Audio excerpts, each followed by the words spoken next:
Oke. Hari ini kita akan belajar tentang kata kerja. Jadi kata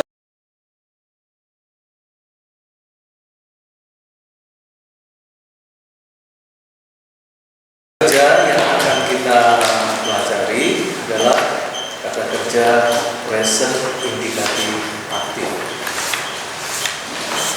Ya.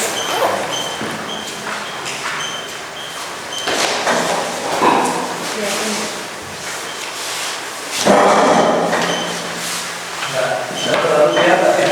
Enggak. Kalau misalnya dimatikan yang bagian depan ini, yang belakang nyalakan. Coba.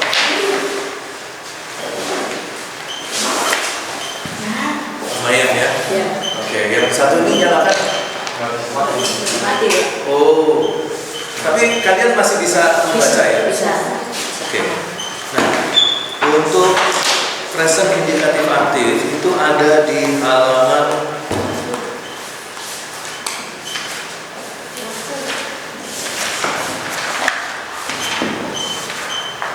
50 ya, betul. Halaman 50 ya. Present indikatif aktif. Nah, saya pikir kalian perlu lihat di papan tulis dulu. Nanti kalau kita perlu untuk membaca diktatnya, baru nanti kita lihat di diktat.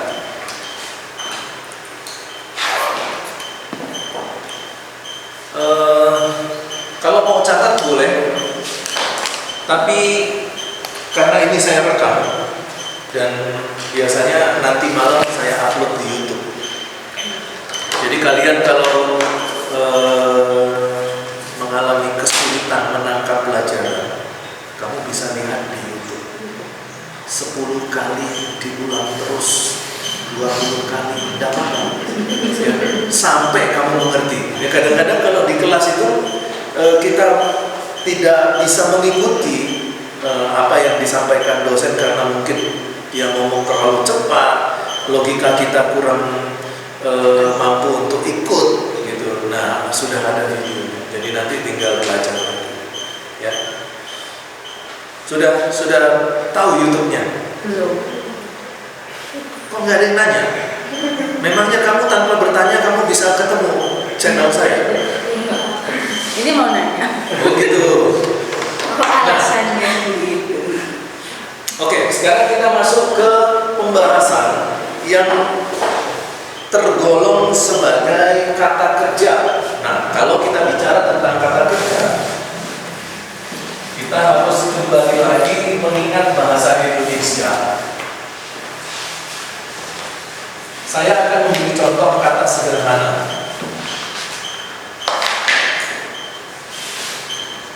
Kalimat baku, ibu memasak nasi. Nah, kalau dari kalimat ini kita bisa bagi seperti ini. Ini ibu adalah subjek, memasak predikat, nasi adalah objek. Nah, predikat ini adalah kata kerja, subjek dan objek adalah kata benda, tergolong sebagai kata benda. Nah, saat ini kita sedang belajar predikat. Predikat yang ada di dalam bahasa Yunani. Ya, kalau di dalam bahasa Indonesia ini tergolong sebagai kata kerja. Ya, predikat seperti kata memasak dalam kalimat ini. Nah, kata kerja pertama, ya, kata kerja pertama yang kita pelajari adalah kata kerja present indikatif aktif. Ini nama kata kerjanya, present indikatif aktif. Nah, nama ini itu diambil dari 3 kata sebenarnya ya. Jadi materi atau topik yang kita bahas itu diambil dari 3 kata. Kata present, kata indikatif, dan kata aktif. Jadi ini bukan hanya sekedar nama ya, tetapi dia terdiri dari dikumpulkan dari 3 kata: present, indikatif, aktif. present itu sendiri itu adalah tenses.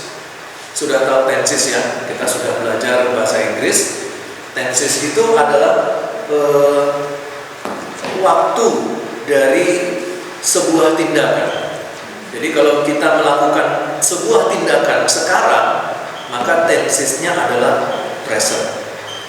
Kalau kita melakukan tindakan lampau, berarti kita melakukannya past tense, ya, tindakan masa lampau. Kalau nanti kita akan melakukannya, itu future, masa depan, nanti.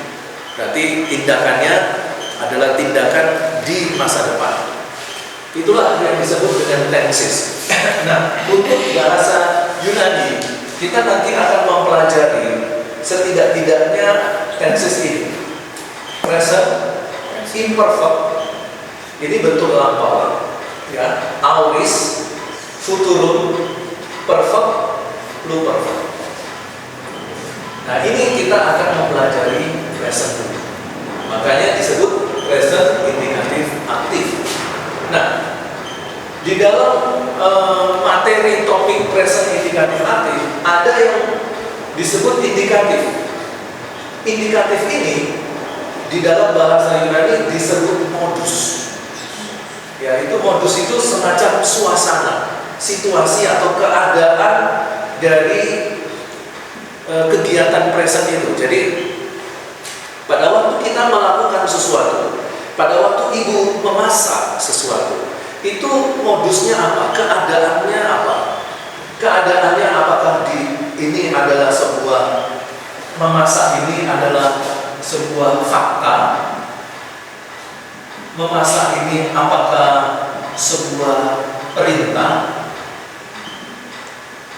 Kalau masak ini sebuah perintah, berarti masaklah nasinya. Apakah masak itu sebuah perintah? Apakah masak itu sebuah pengandaian? Misalnya saja, seandainya ibu masak nasi, gitu ya. Jadi memasak itu bentuknya pengandaian. Nah, keadaan, fakta, perintah, pengandaian itu disebut modus. Ya. Modus itu bahasa Inggrisnya mood. Makanya kalau kita lihat, kalau kita dengar orang-orang di dalam percakapan sehari-hari, dia bilang, aku lagi nggak mood, suasana hatiku lagi nggak enak, gitu. Aku lagi nggak mood. Mood itu modus. Jadi keadaan yang menjelaskan keadaan suatu kegiatan. Misalnya memasak. Memasak itu apakah moodnya itu sebuah fakta? Apakah moodnya itu perintah? Apakah moodnya itu pengandaian? Apakah moodnya itu adalah kalimat bersyarat? Itu namanya mood. Nah, modus itu dalam bahasa Yunani, kebanyakan ahli bahasa Yunani menggolongkannya menjadi 4. Ya, menggolongkan jadi 4. Ada yang menggolongkan 6. Tapi di sini kita hanya belajar penggolongannya 4. Indikatif, subjuntif, optatif, dan imperatif. Indikatif itu adalah modus fakta. Jadi maksudnya, kalau sebuah kegiatan itu ada keterangan modusnya adalah indikatif, maka kalimat itu menunjuk kepada satu keadaan atau situasi kegiatan yang faktual. Kalau subjuntif itu dan optatif itu adalah jika maka, ya, pengandaian dan kalimat bersyarat itu menggunakan subjuntif dan optatif. Pengandaian, kalimat bersyarat itu menggunakan 2 ini. Nanti kita pelajari, ya, di Yunani 2. Kemudian imperatif itu kalimat perintah. Pergilah, jadikanlah semua bangsa muridku. Itu imperatif. Berarti ketika Tuhan Yesus menyuruh kita pergi, itu menggunakan modus imperatif. Tapi kalau Tuhan Yesus katakan begini, akulah jalan, kebenaran, dan hidup, itu bukan modus imperatif. Gak ada perintah Tetapi itu menunjukkan apa? Fakta. Nah, fakta, maka bahasa Yunaninya dituliskan dalam modus indikatif. Nah, jadi ini keterangan untuk modus. Jadi nanti di dalam bahasa Yunaninya, dalam morfologi penulisan bahasa Yunaninya, setiap modus itu bentuknya beda-beda. Misalnya bentuk present, nanti tulisan Yunaninya beda. Imperfect, tulisan Yunaninya juga beda. Aulis, tulisan Yunaninya beda. Walaupun satu sama, misalnya bicara tentang melepaskan. Tapi kalau melepaskan present, tulisan Yunaninya beda dengan melepaskan imperfect. Melepaskan imperfect beda dengan melepaskan aulis bentuknya. Begitu juga ketika masuk ke modusnya, masing-masing modus itu juga nanti akan beda tulisannya. Jadi misalnya present indikatif, nanti bentuk tulisannya akan beda dengan present subjunctif. Tapi dari kata yang sama, melepaskan. Tapi kalau modusnya beda, bahasa Yunaninya beda. Begitu juga dengan aktif. Jadi present indikatif aktif itu ada tulisannya sendiri, ada bentuknya sendiri. Present indikatif pasif ada bentuknya sendiri. Walaupun kata itu satu yang dipakai. Present indikatif medium. Nah, itu ada lagi nanti tulisannya, bentuknya beda lagi. Dan itu semua harus dihafal. Nah, itulah bedanya dengan bahasa Ibrani. Bahasa Ibrani agak sedikit nampak lebih sederhana. Bahasa Yunani, nah ini baru bentuknya. Nanti kita akan bertemu dengan perubahan kata. Jadi kata itu nanti dia bisa berubah. Seperti kemarin vokal ketemu vokal, peraturannya tidak boleh. Nanti ada banyak peraturan-peraturan lain. Makanya kalau saran saya belajar bahasa Yunani itu bukan mingguan, bukan. Kalau kamu belajar bahasa Yunani mingguan, maka mulai sekarang saya mau katakan sama kamu, aloha, goodbye my love. Ya, kamu akan tertinggal di kelas ini. Tertinggal seperti apa, Pak? Ya kamu hadir, tubuhmu hadir, tapi pikiranmu tidak hadir. Kamu tidak ngerti. Kamu hanya tinggal duduk manis, dengarkan, lihat betapa tampannya saya, lalu isi absen. Tapi nanti ketika ditanya bahasa Yunani, nggak tahu Pak ya apa itu. Nah, itu jangan terjadi. Kalau kalian belajar bahasa Yunani mingguan, nanti kalau ada kelas Yunani baru belajar, selamat tinggal. Kamu harus belajar bahasa Yunani setiap hari.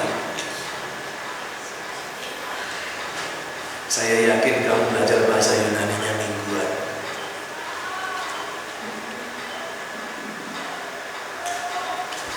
Nah, harus diubah. Mulai hari ini belajar Yunaninya itu harian. Nah, kalau di sekolah saya dulu, bahasa Yunani itu pelajarannya setiap hari. Setiap hari dan itu pagi hari. Jadi kalau kita belajar bahasa Yunani siang, itu sebenarnya secara ilmu pendidikan, ya, dalam psikologi pendidikan atau manajemen pendidikan itu salah. Kalau kita belajar bahasa Yunani siang, belajar bahasa Yunani harus pagi. Ya, salah satu faktor yang menjadi pertimbangan adalah bahwa kita lagi fresh dan tidak boleh di hari Kamis. Waduh, ini salah dong. Itu harusnya di hari Senin atau hari Selasa. Kalau cuma satu kali pertemuan ya. Kalau cuma satu kali pertemuan. Bahasa Yunani letaknya di Kamis atau di Jumat. Nah, itu kurang tepat ya sebenarnya. Maunya harusnya hari Senin. Cuman kan kita hari Senin kayaknya agak sulit ya. Justru hari Senin itu harus ada pelajaran. Kalau menurut saya, karena hari Senin itu hari yang paling fresh untuk dapat materi berat. Coba saya tanya sama kalian, ini ibu guru agama, pasti hari Jumat atau hari Sabtu? Enggak, maksudnya di sekolah itu? Tiap hari. Dan kelas yang berbeda-beda tadi ya. Ada yang hari Jumat. Kebanyakan hari Senin ada? Ada. Nah, kalau hari Senin ada, bagus. Tetapi bagusnya itu juga agak keliru. Kenapa? Karena agama itu harus diletakkan hari Jumat atau hari Sabtu. Kalau hari Sabtu itu tidak libur. Hari Senin itu untuk pelajaran apa? Matematika, itu fresh banget. Fisika, kimia, biologi. Nah, itu hari Senin harusnya. Olahraga hari Jumat. Betul enggak? Karena apa? Karena memang itu tidak membutuhkan waktu fresh. Ya. Jadi yang gampang-gampang dicerna itu di hari-hari berat yang sudah lelah untuk belajar ditaruh di sana. Itu harus ada manajemennya. Begitu juga dalam kuliah di sini, itu harus ada manajemen. Begitu. Ya, tapi kan lain ladang, lain belalang, lain lubuk, lain ikannya. Ya, ada yang menerapkan yang seperti itu. Sekolah teologi kita mungkin punya kebijakan lain. Oke, kita harus alami. Oke. Ini tadi yang maksud saya itu bicara idealisnya, idealnya itu seperti apa? Ya, tapi kan apa yang ideal itu kan belum tentu fakta, belum tentu prakteknya seperti itu. Nah, jadi kita kembali ke sini. Inilah kira-kira yang akan kita pelajari untuk kata kerja. Nanti kita akan belajar juga kata benda. Nah, kata benda itu nanti ada macam-macam, ya. Kata benda nanti ada jenis kelaminnya. Jenis kelamin itu pun ada 3, ya. Selama ini jenis kelamin ada berapa? 2. Nah, di dalam bahasa Yunani jenis kelamin itu ada 3. Ya. Seperti diatesis untuk bahasa-bahasa lain cuma 2, aktif dan pasif. Tapi bahasa Yunani ada 3, aktif, medium, dan pasif. Ya. Nanti kata benda dia juga ada kelamin, yaitu kelamin maskulin, ada kelamin feminin, ada namanya nanti kelamin neuter. Neuter itu tidak punya kelamin. Jadi bukan tidak laki tidak perempuan, bukan ya. Kalau tidak laki dan tidak perempuan itu bencong namanya. Bencong. Tahu bencong? Itu yang kayak aku selalu ya gitu ya. Aku tak mau jika aku pulangkan saja kepada orang tuaku. Bukan neuter, bukan seperti itu. Ya, neuter bukan. Neuter itu tidak berkelamin, artinya tidak punya kelamin. Nah, contohnya makhluk hidup yang tidak punya kelamin itu apa? Ada. Tuhan itu menciptakan makhluk hidup itu beraneka ragam. Ada makhluk hidup yang tidak berkelamin. Contohnya bakteri amoeba. Dia dalam reproduksinya dia membelah diri. Ya. Ada lagi makhluk hidup yang tidak membutuhkan pasangan laki-laki perempuan. Contohnya makhluk hidup apa? Hermafrodit. Seperti cacing. Cacing tidak membutuhkan pasangan. Dia bisa melahirkan dari dalam dirinya sendiri. Ya, karena di dalam dirinya itu seperti sudah ada sel telur dan seperti sudah ada sel sperma. Jadi di dalam diri makhluk hidup hermafrodit itu dia bisa berkembang biak tanpa perlu pasangan. Lalu bagaimana dengan makhluk hidup ciptaan Tuhan yang lebih sempurna lagi, Pak? Ada enggak yang tidak berkelamin? Ada. Siapa? Malaikat. Iya, kan benar kan malaikat ini. Malaikat itu tidak berkelamin. Tidak percaya? Ada Alkitab di sini? Nah, coba lihat ayat 30. Matius 22 ayat 30.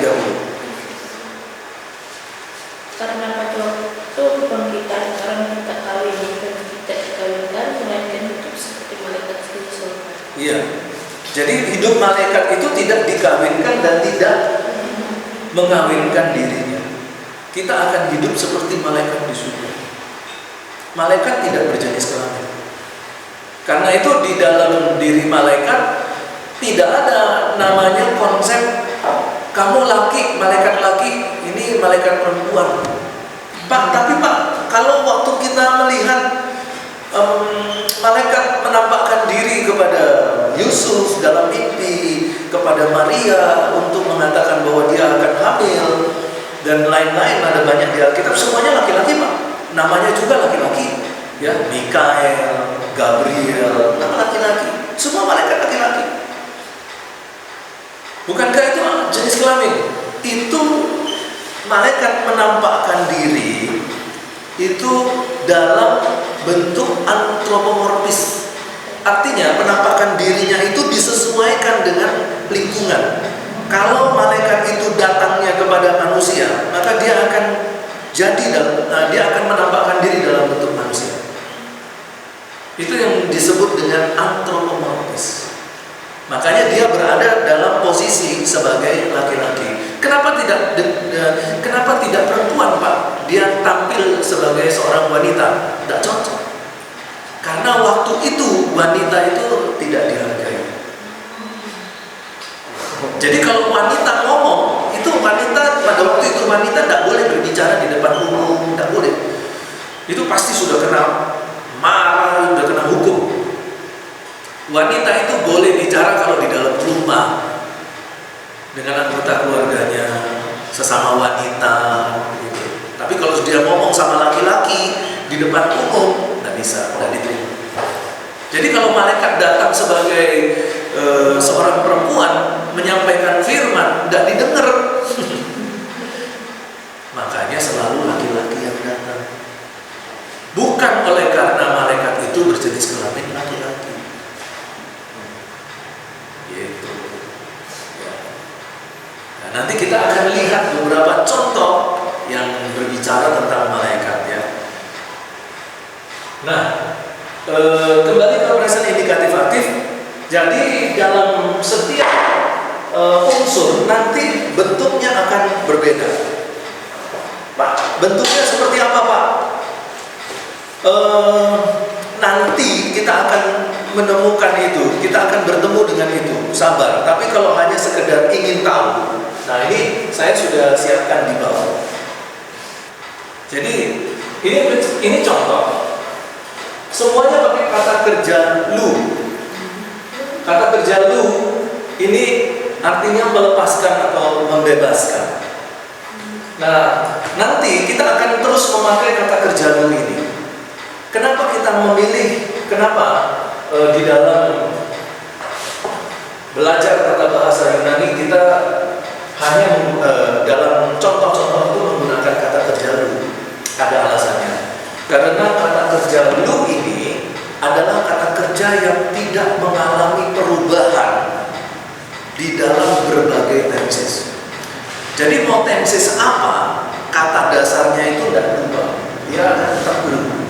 Nah, ini akan memudahkan kita untuk memahami tenses atau tata bahasa Yunani, khususnya untuk kata kerja. Untuk kalau kita misalnya pakai, misalnya kita pakai Lego, leg. Nah, itu nanti leg itu nanti di dalam tenses yang lain itu dia akan berubah.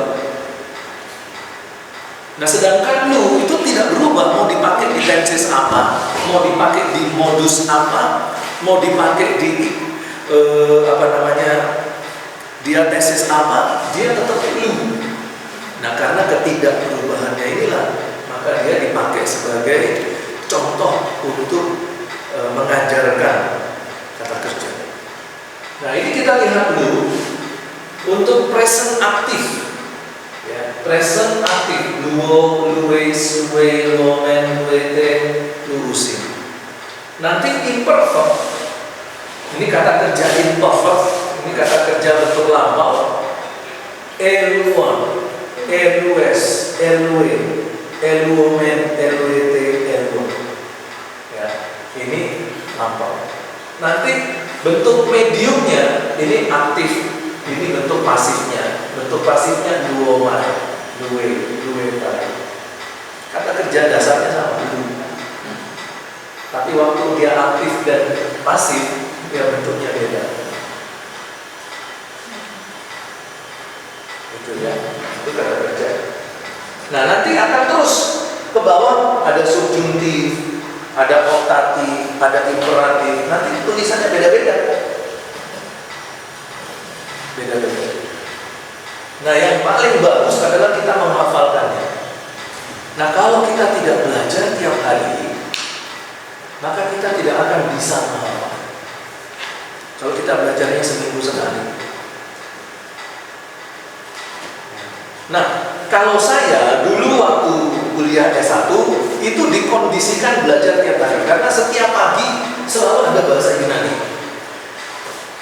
Senin, Selasa, Rabu, Kamis sampai Kamis, Jumat saya lupa ada pada. Pokoknya setahu saya setiap hari. Nanti pada waktu belajar Ibrani juga begitu, setiap hari, setiap pagi Ibrani. Lupa itu jumlah SKS-nya berapa sih Bang? Kok sampai tiap hari belajarnya? SKS-nya tetap 2, tapi belajarnya banyak. Jadi walaupun belajar banyak itu nanti hitungannya tetap 2 SKS. Loh, itu kan berarti rugi Pak, mahasiswa. Ya itu bukan rugi, tapi itu komitmen. Komitmen bukti mencintai Tuhan. Mau melakukan yang susah untuk siap melayani Tuhan. Komitmen. Jadi belajar seperti 5 SKS, 6 SKS, waktunya habisnya banyak, tapi tetap dihitung 2 SKS. It's okay untuk Tuhan. Gitu. Lalu itu nanti bayarnya gimana Pak? Kan kalau kita kuliah kan bayarnya per SKS. Ya itu nanti tergantung sekolah. Ya, sekolah mau membebankan itu kepada mahasiswa ataukah itu nanti ditanggung sekolah, mahasiswa cuma bayar 2 SKS. Nah itu nanti tergantung sekolah. Ya, kalau dulu saya yang bayar untuk 2 SKS tapi belajarnya tiap hari. Nah sekali pertemuan sama, 2 kali 50 menit sama. Gitu. Ya. Jadi saran saya adalah kalian mulai belajar tiap hari. Karena itu saya siapkan diktat untuk kalian bisa pegang, bisa belajar. Ya. Ini bukan dana sekolah ya, ini dana pribadi. Fotokopi satu ini hampir 400.000. Kurang lebih ya, kurang lebih 400.000 habis satu fotokopi. Satu buku. Nah ini kamu tinggal kalikan, ada 9 kali 4. Berapa? Ya itu. Jadi kalau sudah kayak gini ya buat dibantu dilem gitu. Soalnya duitnya yang keluar cukup banyak. Ya, itu baru memfotokopi ya, belum mikirnya.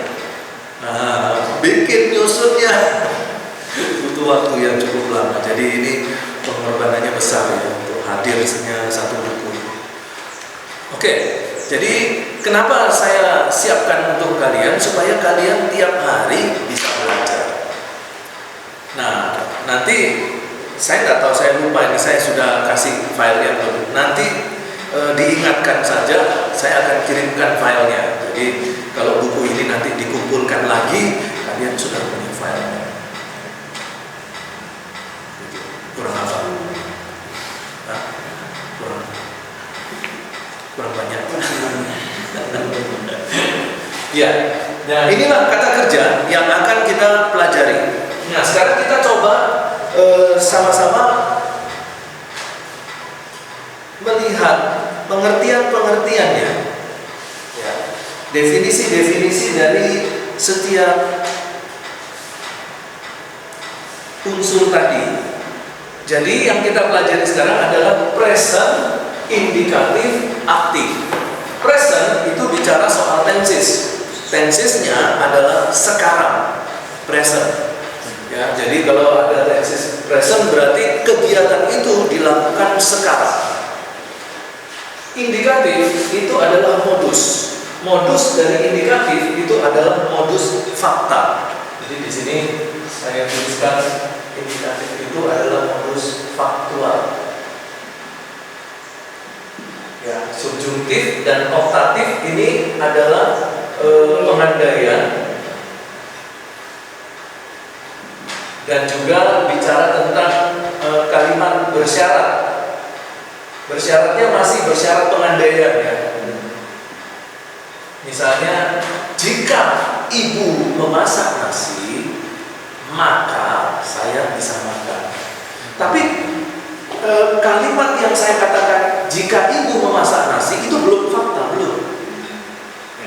Kenapa? Karena masih jika. Tapi kalau ibu sedang memasak nasi itu fakta. Di dapur sana ada aktivitas seorang perempuan separuh baya sedang memasak nasi. Nah, jika ibu memasak nasi, nah itu belum fakta. Seandainya, atau dengan kalimat bersyarat, kalau ada beras, maka ibu akan memasak nasi. Itu kalimat bersyarat. Dan imperatif itu adalah kalimat perintah. Di sini disebutkan kalimat perintah. Masaklah nasi. Ya. Jadi ini satu perintah. Nah, kalau kita lihat dalam bentuk modus seperti ini, maka kita bertanya, sebenarnya apa sih pentingnya modus? Kalau di dalam kehidupan sehari-hari rasanya tidak terlalu penting. Ya, itu hanya bicara soal keadaan seseorang dalam beraktivitas. Tapi kalau firman Tuhan itu sangat penting. Kalau ini berbicara tentang firman Tuhan, maka modus itu memegang peranan yang sangat penting. Saya kasih contoh. Yesus menebus dosa manusia.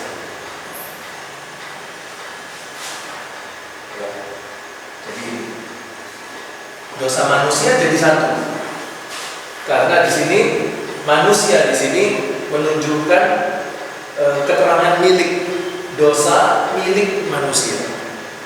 Ya, Yesus sebagai subjek, menebus sebagai predikat. Ya, dosa manusia sebagai objek. Kalau menebus ini dalam bentuk fakta indikatif, ditulis dalam bahasa Yunani yang indikatif, berarti betul-betul Yesus itu faktanya menebus. Kalau kita ubah, seandainya di dalam Alkitab menebus ini ditulis dalam bentuk subjuntif, kasihan deh. Kenapa? Karena kalimatnya jadi apa? Jika Yesus menebus. Jadi ada kemungkinan kita tidak ditebus, tidak diampuni dosa kita. Tetapi kalau Yesus menebus, maka akan muncul kalimat apa selanjutnya? Sejauh timur dari barat, demikian pun dijauhkannya dosa-dosamu. Kenapa? Karena pasti faktanya menebus.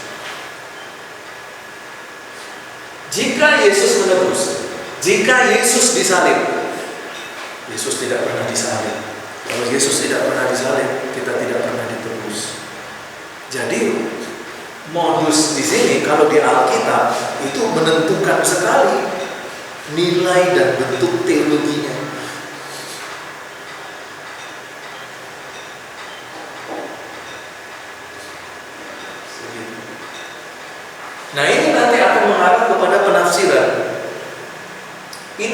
sudah menunjukkan bahwa modus itu berpengaruh pada hasil tafsiran.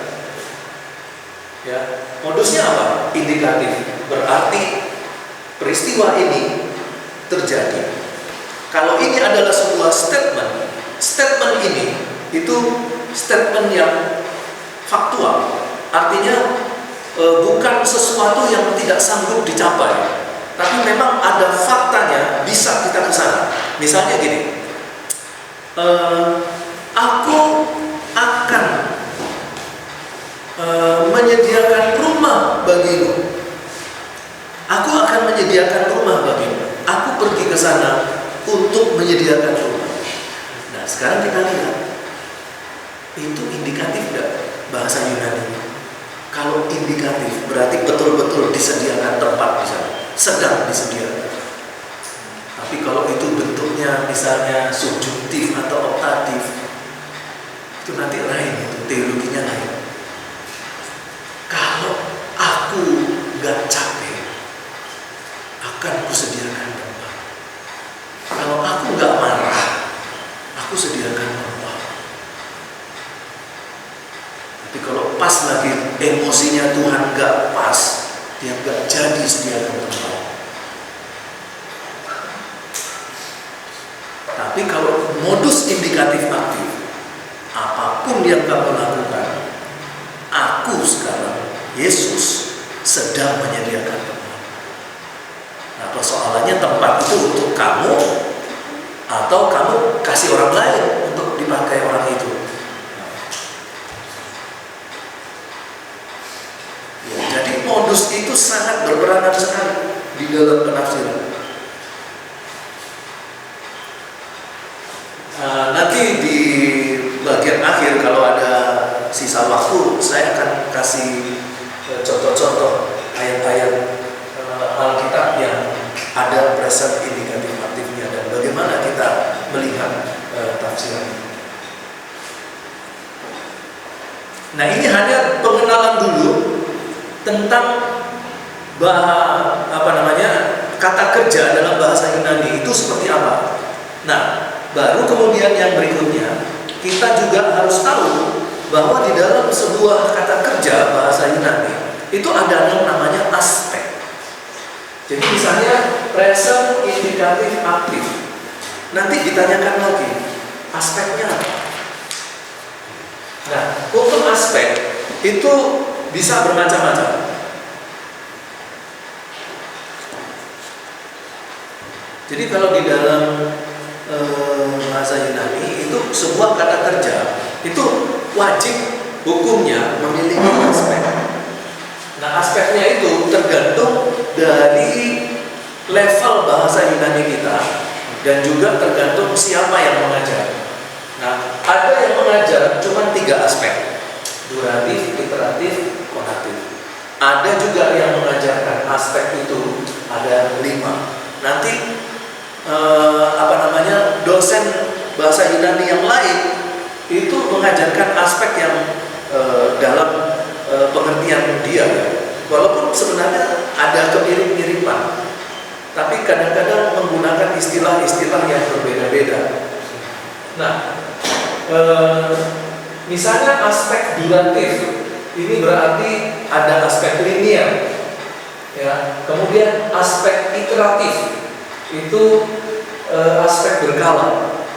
Kemudian ada aspek konatif, itu aspek berulang. Jadi begini, pada waktu kita menemukan sebuah kata kerja, misalnya ibu memasak nasi, aspeknya apa? Apakah aspek itu aspeknya duratif, iteratif, atau konatif? Kita harus menentukan dia beraspek apa. Kalau aspek duratif itu artinya kontinu, terus menerus terjadi. Nah, contoh bentuk kontinu itu seperti apa? Misalnya detak jantung, itu kontinu. Kontinu. Bernafas, itu kontinu. Itu berarti detak jantung itu duratif. Ya, bernafas itu duratif. Aliran darah terus mengalir, itu duratif. Tapi kalau misalnya kita menggunakan iteratif, itu berkala. Misalnya, belajar bahasa Yunani setiap hari Kamis berkala. Hari Senin nggak belajar, hari Selasa nggak belajar, hari Kamis belajar. Nanti Kamis minggu depan belajar. Itu berkala. Makan nasi, makan itu berkala. Karena kita tidak setiap menit makan. Dan kalau kita setiap menit makan, berarti bukan iteratif, tapi duratif. Gitu ya. Ada juga yang konatif, berulang-ulang. Suatu upaya untuk mencoba berulang. Misalnya anak kecil yang bermain, mencoba untuk bisa naik sepeda. Dia coba jatuh, dia coba lagi, dia coba lagi. Nah, usaha terus mencoba sampai dia berhasil, itu konatif. Nah, sekarang pertanyaannya, kalau kalimat ibu memasak nasi, aspeknya yang cocok apa? Nah, persoalannya untuk aspek ini itu tergantung kita sebagai penafsir, sebagai penggali firman Tuhan. Kita harus tentukan berdasarkan eksegese dia lebih cocok duratif, iteratif atau konatif. Jadi di dalam bahasa Yunani untuk bentuknya itu nggak ada patokan. Kalau bentuknya begini itu berarti duratif. Kalau bentuknya ada garis akut itu berarti iteratif. Nggak ada. Itu diserahkan kepada penafsir untuk menentukan. Tapi juga kita nggak bisa memberikan penilaian sembarangan. Oh, dia cocok bagiku duratif aja dah, gitu. Nggak bisa. Itu harus ada argumentasi eksegesinya, baru kita bisa tentukan dia aspeknya apa. Contoh, saya mau tanya sama kalian, kalau kita pergi beribadah, ya, lakukanlah ibadahmu, misalnya itu ada firman, melakukan ibadah, itu duratif, iteratif atau konatif?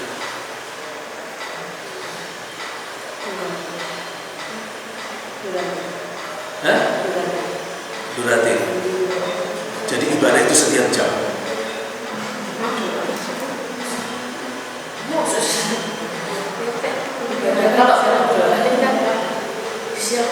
Oke, ganti lagi. Saya sedang berdoa. Aspeknya enaknya apa? Yang cocok, aspek yang cocok. Saya berdoa. Duratif. Jadi jam 1 berdoa, jam 2 berdoa, jam 3 berdoa. Tiap jam. Ibu sekarang berdoa. Dan tadi berarti bukan duratif. Iteratif. Nah, iteratif. Tapi kalau kita berdoa iteratif, kalau Tuhan mendengar doa duratif. Tuhan mendengar doa kita, aspeknya apa itu? Duratif. Karena Tuhan selalu siapkan telinganya mendengar kapanpun kita berdoa. Bayangin, kalau seandainya Tuhan itu punya jadwal mendengar doa, nggak repot kan? Kamu pas lagi pengen berdoa, Tuhan malaikat bilang stop. Tuhan lagi tutup, nggak ada buka jadwalnya. Kalau kita mohon ampun, aspeknya apa? Tuhan memberi ampun, aspeknya apa? Kalau Tuhan memberi ampun, aspeknya wajib duratif. Karena kalau Tuhan memberi ampun, itu aspeknya iteratif, repot. Ya. Terus pada saat kamu minta ampun, itu harus sesuai dengan jadwalnya Tuhan.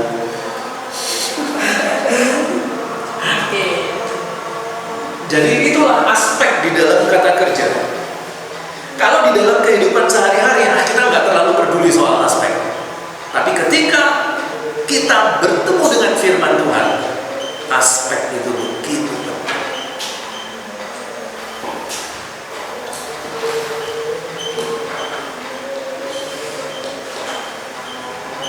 Sampai di sini ada pertanyaan?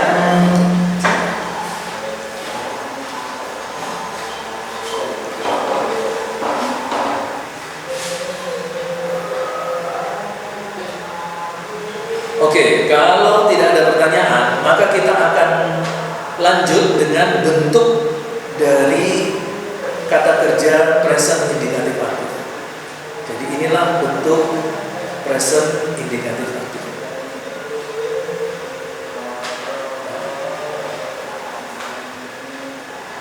Sebenarnya kalau mau dibahas sampai sedetil-detilnya, ya seperti pada tabel ini, bahwa sebuah kata kerja itu memiliki beberapa unsur. Unsur yang pertama disebut stem. Stem itu apa? Kata dasar. Jadi sebuah kata kerja itu ada kata dasarnya. Contoh kata memasak. Kata dasarnya apa? Masak.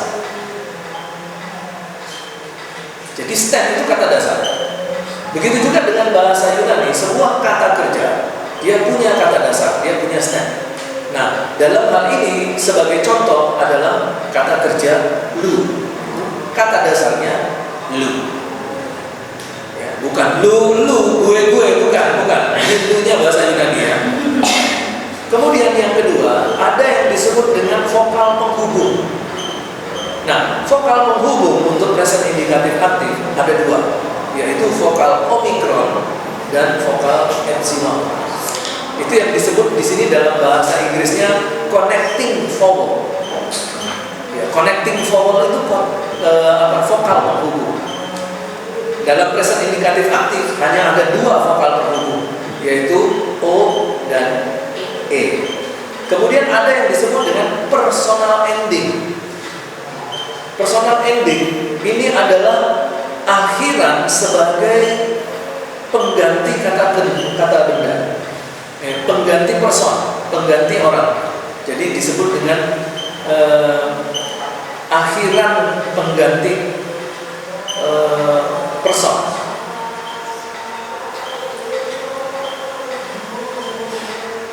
Disebut dengan personal ending. Personal itu manusia, orang.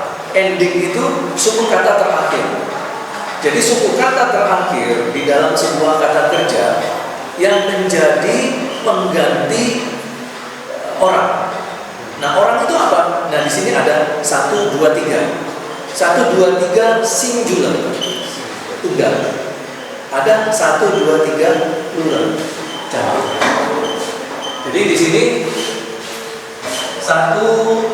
orang ke satu tunggal, orang kedua tunggal, orang ketiga tunggal. Nanti ada orang ke satu jamak, orang kedua jamak, ada orang ketiga jamak. Nah, masing-masing orang ini person itu ada tanda akhirannya, suku kata terakhir. Jadi kalau misalnya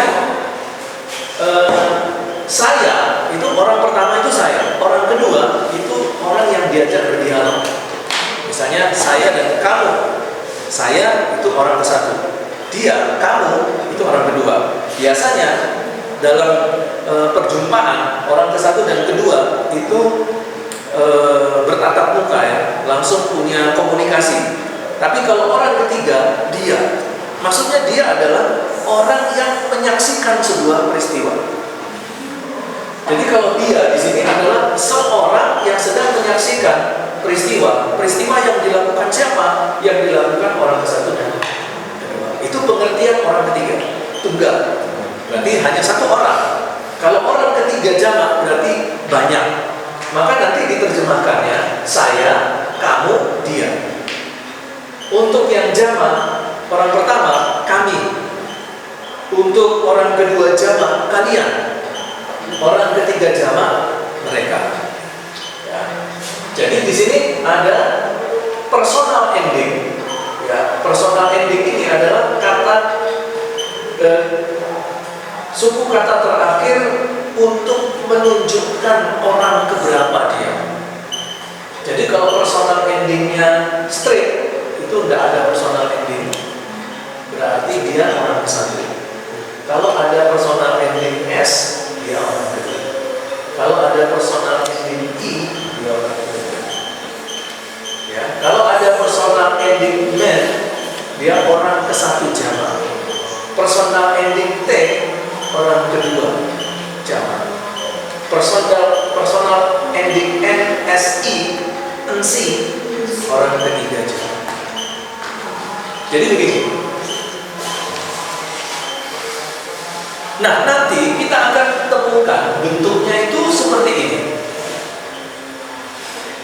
Bentuk terakhirnya, bentuk terakhir untuk present indikatif aktif ini di kolom ini ya, final form.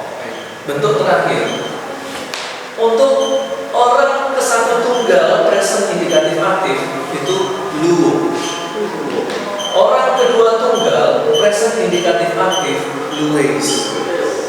Orang ketiga present indikatif aktif lue. Orang kesatu jamak luomen. Orang kedua jamak luete.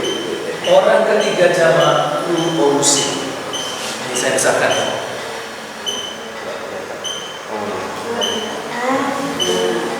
Jadi orang kesatu jamak, orang kesatu tunggal luo. Orang kedua tunggal lues. Orang ketiga tunggal lue. Orang kesatu jamak luomen.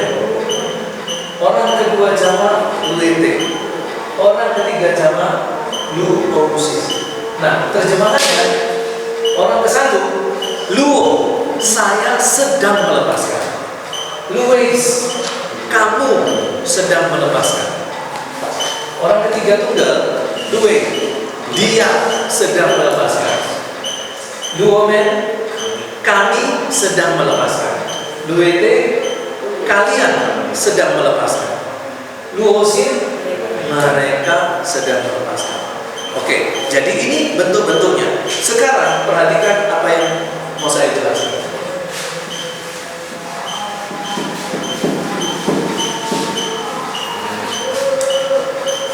Sebenarnya saya butuh spidol yang besar supaya tulisannya jadi jelas. Saya sudah bawa tapi saya nggak punya tintanya. Di sekolah sediakan tintanya nggak? Ada tinta. Ya. Kalau ada minggu depan dibawa aja ke kelas supaya nanti bisa saya isi spidol yang besar. Nah, kalau kita mulai dengan contoh duo. Jadi begini. Ini adalah kata dasar, lu, melepaskan, ya, kata dasar. Lalu di sini ada vokal penghubung. Maksudnya vokal penghubung itu adalah vokal yang menghubungkan antara kata dasar dan personal ending. Jadi personal endingnya tidak ada. Ya, personal vokal penghubungnya O, vokal penghubungnya O, personal endingnya tidak ada. Hasil akhirnya duo. Loh, harusnya kan duo pakai omikron, Pak. Nah, ini kalau kita mau belajar mendetail ya, tapi ini hanya bagian awal kita belajar kata kerja supaya kita tahu konstruksi sebuah kata kerja. Nanti ketika kita belajar kata kerja yang lain, nggak belajar seperti ini, ya. Nah, jadi luo dia tidak punya personal ending. Oh, di sini karena dia tidak punya personal ending, dia berubah menjadi omega. Jadi karena dia tidak punya personal ending, maka dia menjadi omega, omikronnya. Luo. Nah, bentuk luo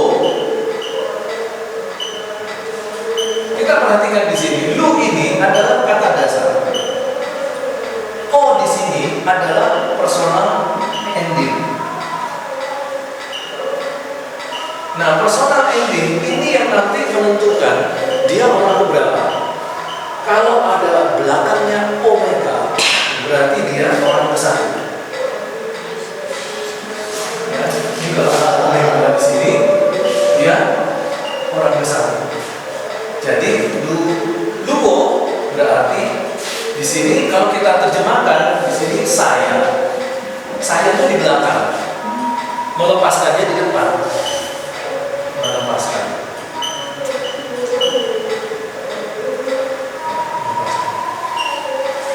Jadi kalau baca dari depan ke belakang melepaskan saya. Melepaskan saya. Tapi kita nggak bisa menerjemahkan begitu. Kita tetap menerjemahkan saya melepaskan. Jadi di sini diterjemahkan sebagai saya. Makanya disebut personal ending.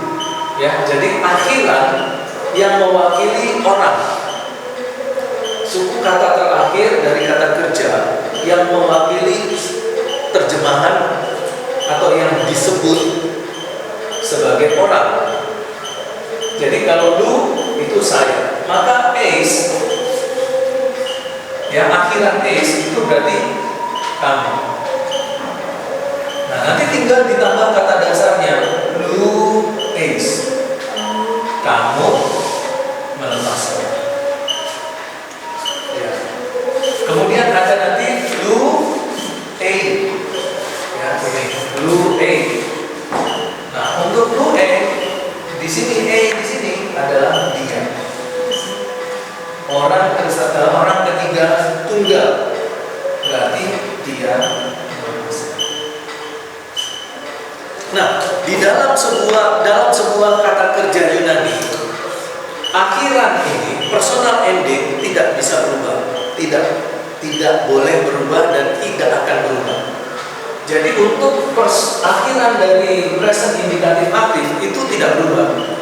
O, ace, a, omen, ente, osin itu tidak berubah. Yang berubah depannya, kata dasar depannya. Yang belakang tidak berubah. Misalnya kata lek,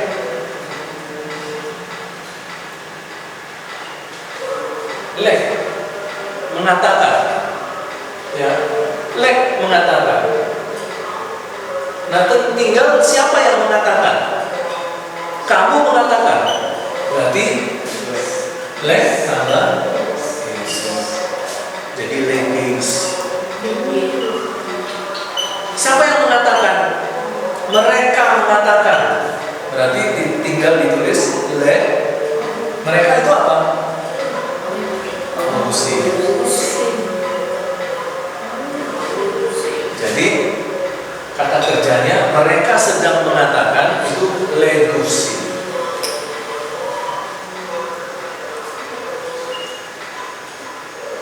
Pak, usin itu dari mana? Ya dari bertemunya vokal penghubung dengan personal ending. Jadi vokal penghubung bertemu dengan personal ending, dia jadi final formnya E. E bertemu dengan S, dia jadi ace. Omikron bertemu dengan personal endingnya nggak ada, akhirnya dia menjadi diperpanjang menjadi omikron. Ya, O vokal penghubung O bertemu dengan men, dia jadi omikron. E bertemu dengan personal ending T, dia menjadi ya, begitu juga dengan O bertemu dengan NT, NSI, NC, dia menjadi OC. Nah jadi yang harus dihafalkan adalah yang ini final formnya, ya ini final formnya yang harus dihafalkan. Tapi kalau kalian nanti pengen jadi dosen bahasa Yunani, nah yang seperti ini juga harus tahu.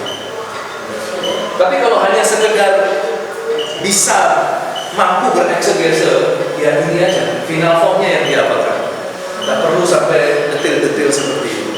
Ini saya jelaskan seperti ini karena pertama kali kita belajar bahasa Yunani untuk kata kerja, dikasih tahu. Tapi selanjutnya nanti tinggal kita belajar final formnya. Nah, jadi dari sini kita sudah langsung tahu bahwa sebuah kata kerja dia memiliki setidak-tidaknya dua unsur, kata dasar dan akhiran sebagai personal ending. Udah nggak usah pikirin yang gini-gini ya, vokal penghubungnya nggak usah dipikirin, langsung final formnya aja.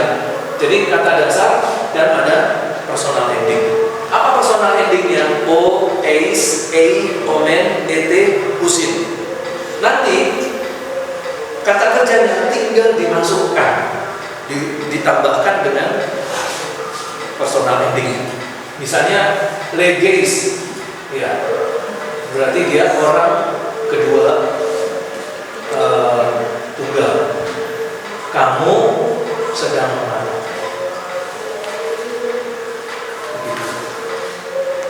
Nah, nanti kita tinggal lihat contohnya. Misalnya ada di halaman 50. Halaman 50 di tabel yang paling atas, ya. Orang ke satu luo. Saya melepaskan. Ya. Orang kedua lueis. Kamu melepaskan. Orang ketiga luei. Dia melepaskan. Orang ke satu jamak luomen. Kami melepaskan. Orang kedua jamak luete. Kalian melepaskan. Ya. Orang ketiga jamak luusin. Mereka melepaskan. Ya, jadi perhatikan di sini yang harus selalu dihafal adalah akhirat. Yang saya ingkari ini, akhirat ini tidak berubah. Yang berubah adalah kata dasarnya. Yang diganti-ganti maksud saya. Yang diganti-ganti nanti adalah kata dasarnya. Kita ambil contoh misalnya kata ginosko. Di tengah-tengah halaman 50 itu ada contoh ginosko. Saya sedang mengetahui. Ya. Kalau kita lihat dari kata ini, ginosko ini, bisa minta dinyalakan lampunya yang depan.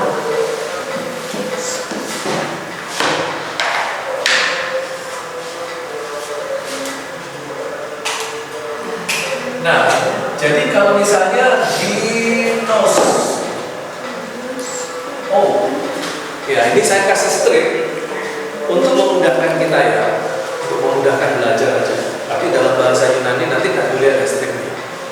Ya, ini untuk memudahkan kita memahami. Ginosko, ya, mengetahui. Ginos. Jadi kata dasarnya ginos. Mengetahui.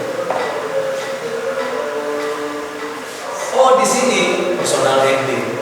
Artinya apa? Saya. Nah, jadi kalau diterjemahkan ke dalam bahasa Indonesia harus mengikuti aturan SPO.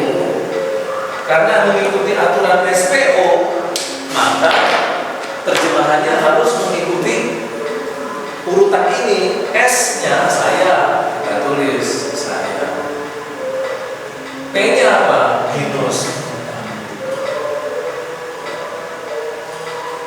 Nah, tetapi karena kita ini sedang belajar eksegese juga, maka kita harus menambahkan terjemahan ginosko ini. Saya mengetahui untuk menunjukkan bahwa dia present, kita tambah sedang.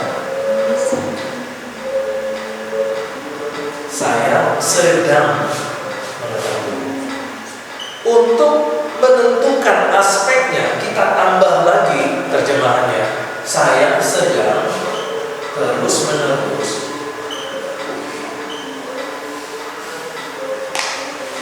mengetahui. Jadi saya mengetahui itu kita tambahkan sedang sebagai bentuk presentnya, terus menerus sebagai bentuk dari aspek.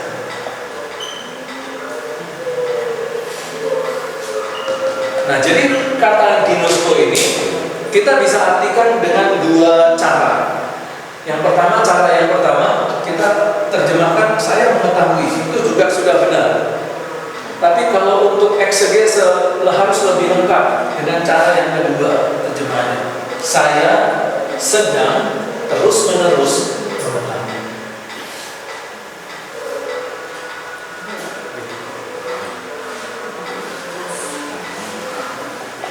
Sampai di sini mungkin ada yang tidak bertanya, silakan.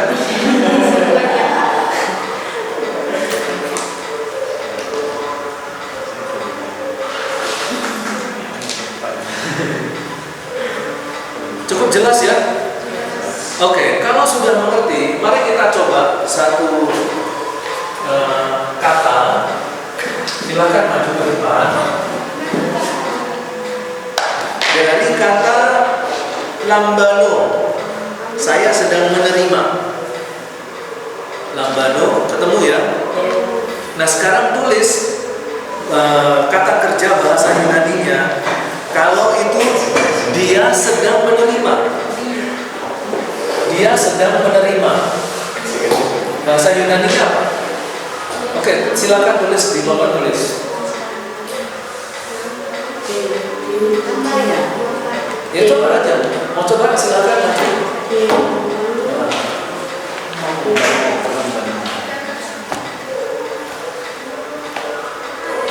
Ini.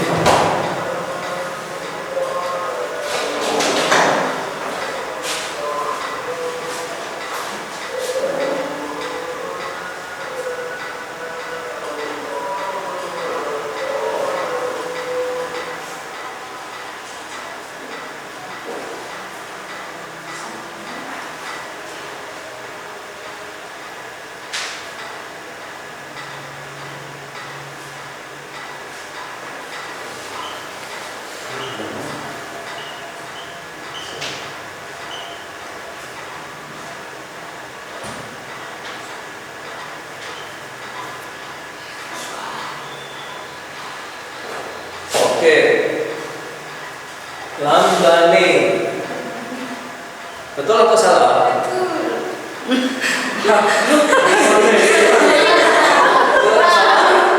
Menerima. Betul ya, lambane.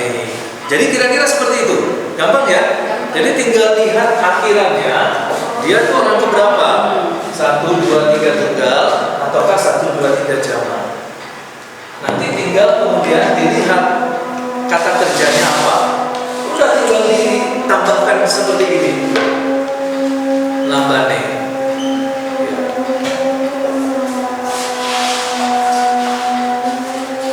Sekarang kalau ini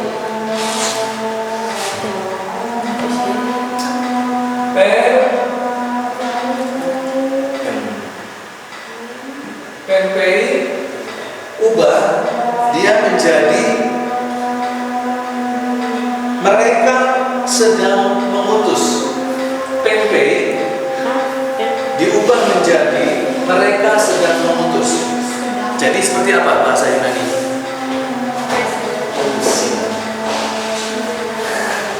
PNPI diubah menjadi mereka sedang mengutus.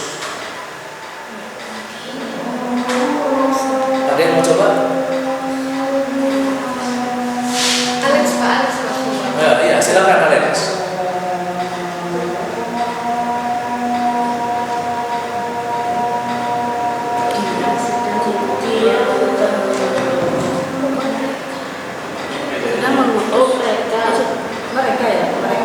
Ya, mereka sedang mengutus. Kata PNPI diubah menjadi mereka sedang mengutus. Oke.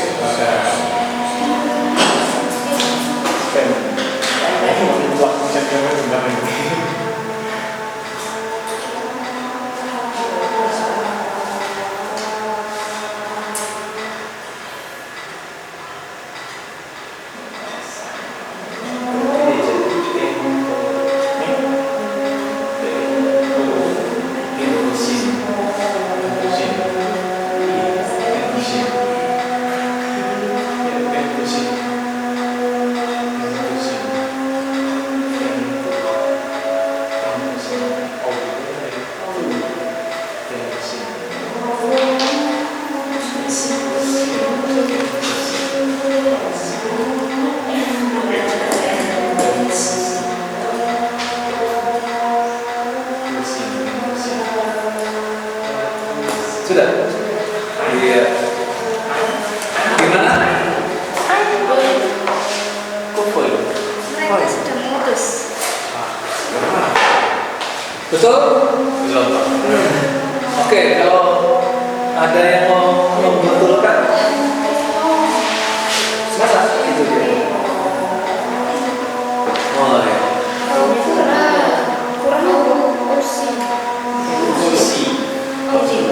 Kurang kursi. Oke, silakan.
tinggal ditambahkan ousin. Jadi pempousin. Gampang ya? Oke. Jadi untuk kata kerja present indikatif aktif itu perhatikan akhirannya, ya, hafalkan. Orang ke satu akhirannya o, orang kedua is, orang ketiga a, orang ke satu jamak omen, orang kedua jamak et, orang ketiga jamak usin. Udah, nanti tinggal lihat aja kata kerjanya. Kata kerjanya apa? Ya. Misalnya grafo menjadi grafes. Ya, bisa menjadi grafe, grafomen, grafete, grafusin. Kata dasarnya apa? Graf. Ya, kalau ditambahkan orang ke satu tunggal, grafo. Orang kedua tunggal, grafes. Orang ketiga tunggal, grafe.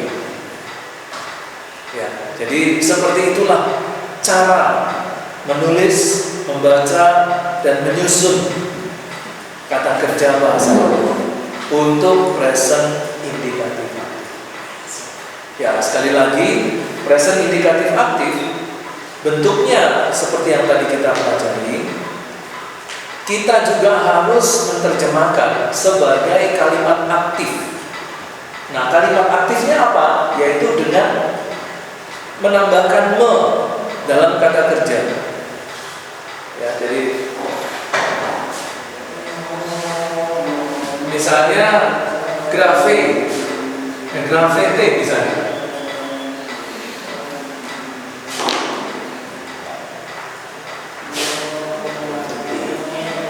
Ya, grafete. Kita lihat di sini kalau grafete dia sudah langsung bisa kita bagi dia, ya kan? Oh, ini personal ending, ini stand, kata dasar. Nah, ini lihat nanti di tabel PT ini orang keberapa? Oh, orang kedua jamak. Berarti kita terjemahkannya apa? Kalian sedang menuju.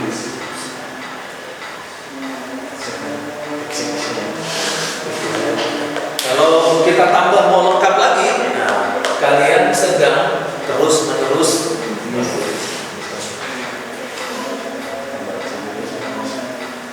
grafiti. Ya, begitu caranya. Nanti apa saja kata kerjanya, lihat kata dasarnya, masukkan dengan personal endingnya. Itu sudah pasti betul. Ada pertanyaan? Oke, nah karena di sini ada 3 unsur ya. Kata kerja tensesnya present, modusnya adalah indikatif, diatesisnya adalah aktif. Karena diatesisnya aktif, maka pada saat menerjemahkan harus ada awalan me. Ya, kalian sedang menulis. Me di sini menunjukkan diatesis aktif. Apa itu diatesis aktif? Yaitu subjek aktif melakukan tindakan. Sama seperti dalam pelajaran bahasa Indonesia. Kalimat aktif selalu menggunakan kata depan me. Menulis, memasak, menyanyi, dan seterusnya. Tapi kalau pasif, maka kalimatnya diganti jadi di. Kalian sedang ditulis, berarti pasif. Tapi kalau me, aktif.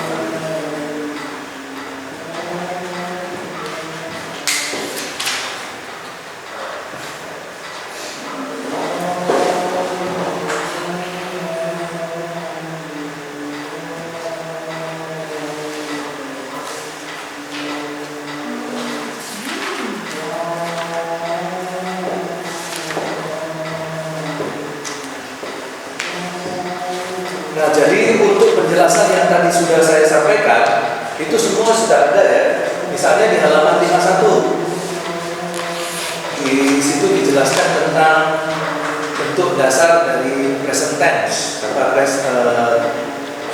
tenses present. Kemudian ada akhiran sebagai kata ganti orang, real personal ending, itu ada penjelasannya. Kemudian ada penjelasan tentang tenses, itu di halaman 52 yang kemarin yang tadi kita sudah bahas. Ada diatesis halaman 53, ada penjelasan modus halaman 53, ada orang, ada jumlah halaman 53. Nah, berkaitan dengan jumlah itu tadi digolongkan menjadi dua ya, tunggal dan jamak. Jadi perhatikan nanti di dalam menerjemahkan, jangan sampai salah. Kalau dia jamak, maka kita harus menerjemahkannya jamak. Misalnya domba-domba, maka kita harus terjemahkan domba-domba, jangan domba. Salah. Ya, salah kalau kita menerjemahkannya domba-domba. Kalau dia ditulis dalam bentuk jamak. Ya. Ini contoh ya, misalnya saya kasih contoh seperti yang dikatakan Tuhan Yesus Kristus dan yang kemarin juga pernah saya sampaikan di kelas ya, tentang domba. Kita diutus seperti domba-domba ya. Nah nanti kalau kita menerjemahkannya jamak, kalau bahasa Yunani-nya jamak, kita harus terjemahkan jamak. Itu harus dilatih seperti itu. Jangan sampai kita abaikan, karena kalau kita abaikan, jumlah itu bisa mempengaruhi hasil tafsir. Ya, jumlah itu bisa mempengaruhi hasil tafsir. Oke, kita lihat ayatnya dulu. Sebelum ada satu ayat lagi yang sudah saya siapkan, yaitu di dalam Matius pasal yang ke sebentar.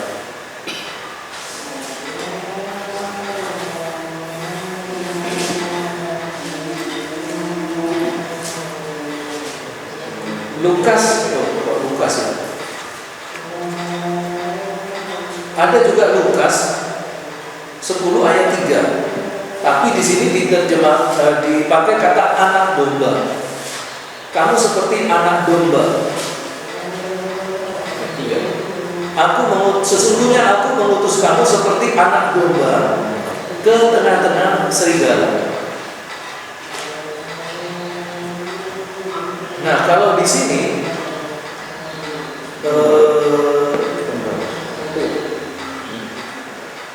tunggal ya. Di sini tunggal. Humas hos arnas, a lamb. Ya, ini memang betul ya, seekor anak domba. Tapi kalau kita lihat di Matius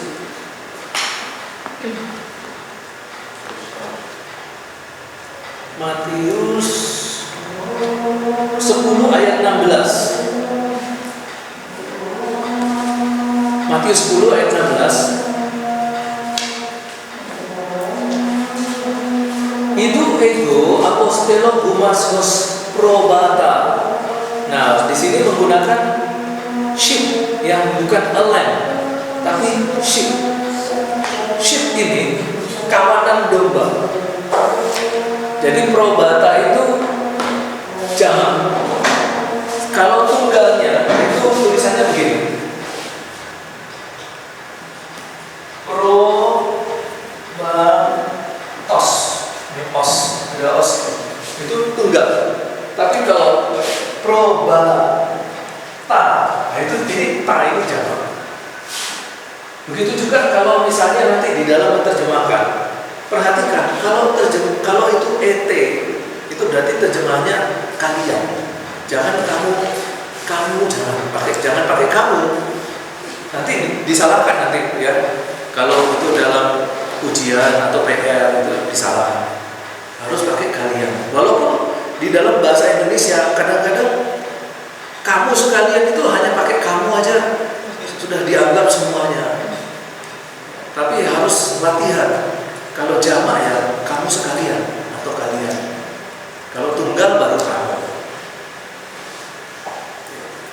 Dan kalau menggunakan momen ya harus diterjemahkan kami. Jadi harus cocok sesuai dengan jumlah. Kalau jumlahnya tunggal, terjemahkan tunggal. Kalau jumlahnya jamak, terjemahkan jamak. Begitu juga kata benda, itu kita harus latihan. Kalau jumlahnya tunggal, kita harus terjemahkan tunggal. Kalau kata benda itu jumlahnya jamak, kita terjemahkan jamak. Nah, seperti di Matius 10 ayat 16, kamu diutus seperti kawanan domba, probata. Ya kita sebut domba-domba. Harus latihan menuliskan dalam bentuk jamak. Nah, yang sering terjadi pada waktu ujian akhir semester atau ujian tengah semester ya, itu lupa itu mahasiswa. Sudah asik menerjemahkan betul terjemahannya, tapi jumlahnya salah. Gitu. Jumlahnya yang harusnya jamak, dia cuma tulis tunggal. Salah. Gitu. Ya.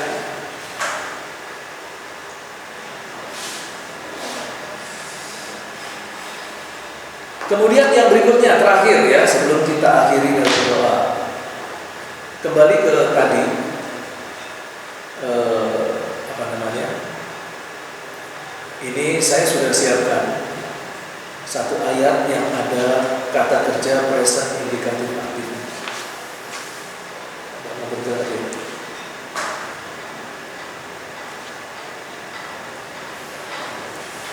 Nah ini, coba perhatikan.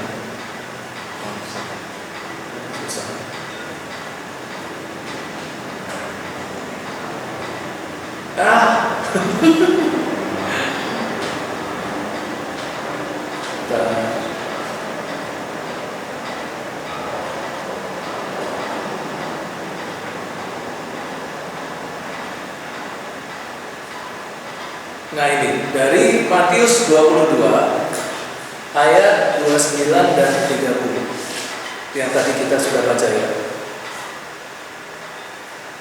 Coba diulang membaca Matius 22 ayat 29 30.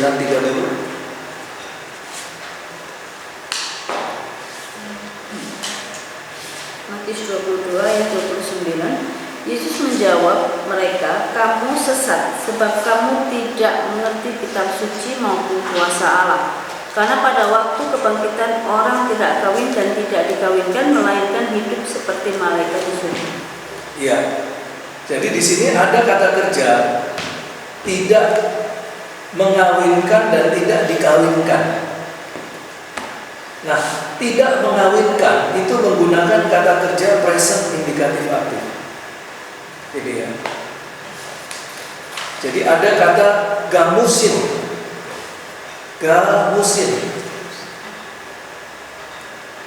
Nah, ini adalah kata kerja yang artinya mengawinkan. Ada usin. Usin ini orang keberapa? Iya, usin itu orang ketiga jama. Gam itu artinya kawin. Tapi kalau gamusin mereka sedang mengawin. Mengawin atau apa ya? Berkawin. Nah, di sini diterjemahkan mengawinkan. Jadi dalam bentuk jamak. Ya, mengawinkan itu dalam bentuk jamak. Jadi para malaikat itu tidak ada yang mengalami aktivitas kawin mengawinkan. Tidak ada. Ya, karena bagi para malaikat roh tidak berkelamin. Dan Tuhan Yesus katakan bahwa para malaikat itu tidak mengawinkan dan tidak dikawinkan. Gamusin. Di sini kita lihat bahwa ada kata kerja present indikatif aktif. Kita lihat aspeknya. Kalau kita lihat aspeknya mengawinkan,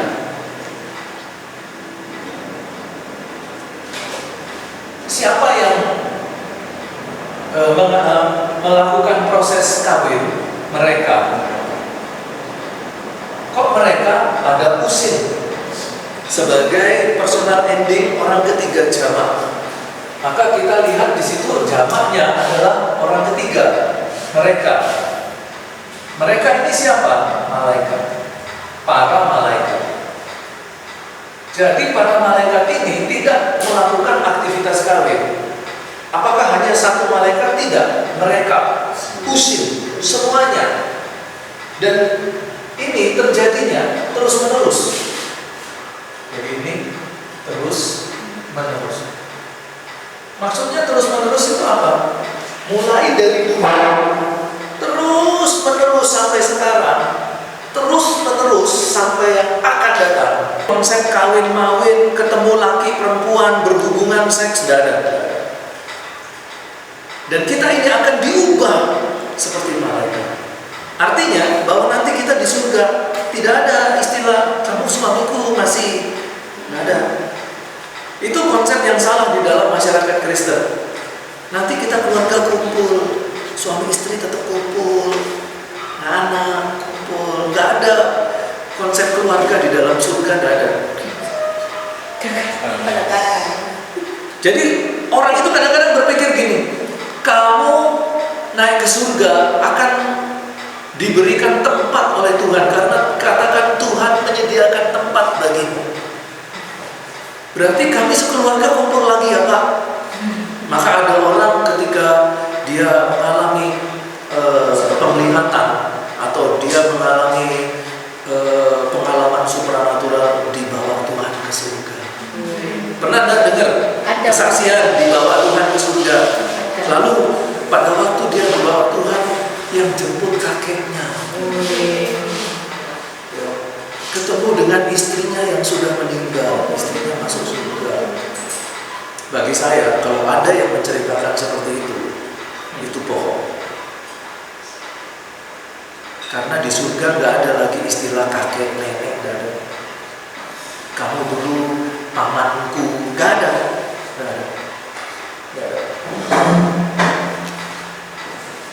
Kalau ada seperti itu, surganya Tuhan Yesus kacau.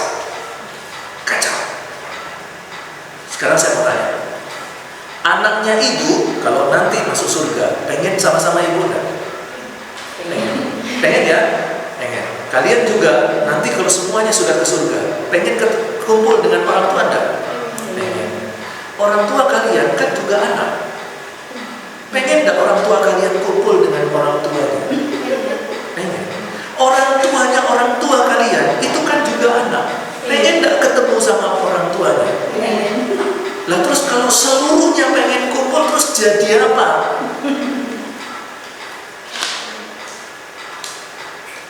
Salah ya? Salah. Itu konsep salah.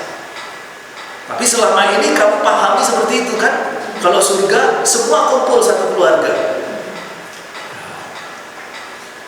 Karena kita akan diubah menjadi seperti malaikat. Tapi jangan kamu bermimpi di punggungmu keluar sayap. Karena malaikat yang sesungguhnya itu tidak punya